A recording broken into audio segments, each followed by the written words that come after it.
The RBA cut interest rates last week, which is great news for a lot of reasons, but there's a possible unwanted side effect from lower interest rates. Lower interest rates mean getting a home loan becomes cheaper, which is good news for people trying to get into their first home. But it also will likely mean that property investors will flood into the housing market and send property prices through the roof.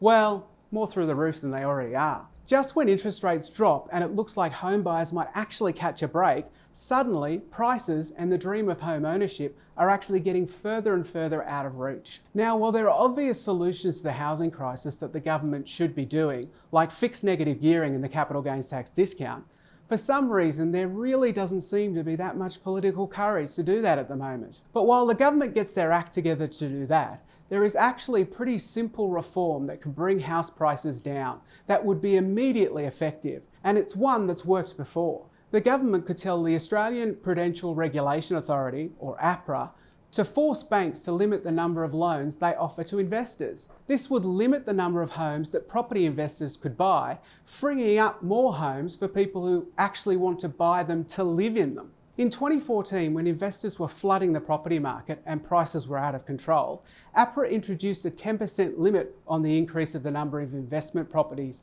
that banks could offer. Then in 2017, they put a 30% cap on the number of investment loans. During this period, housing prices became more affordable. The limits were actually removed and prices started climbing again, but it worked then and it can work now. Now, of course, that doesn't mean the government shouldn't fix negative gearing and the capital gains tax discounts as well.